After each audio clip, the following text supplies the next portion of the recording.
Welcome, and following is a MEIZU M8 Lite, and today I'll show you how to record screen. So get started, you can pull down the notification panel and you will find the toggle right over here, the screen with like a camera icon.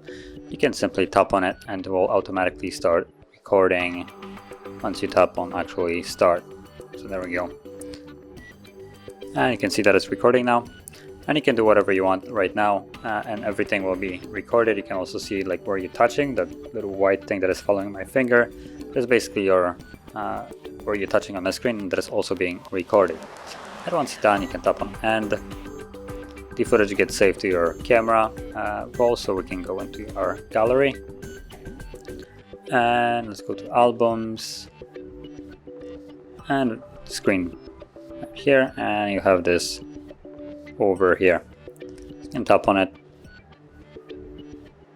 and it should automatically play, I think. Yep, there it is, so it's playing right now. So you can see where my finger is right now when I was pulling it down. So yeah, that's basically how you would use this.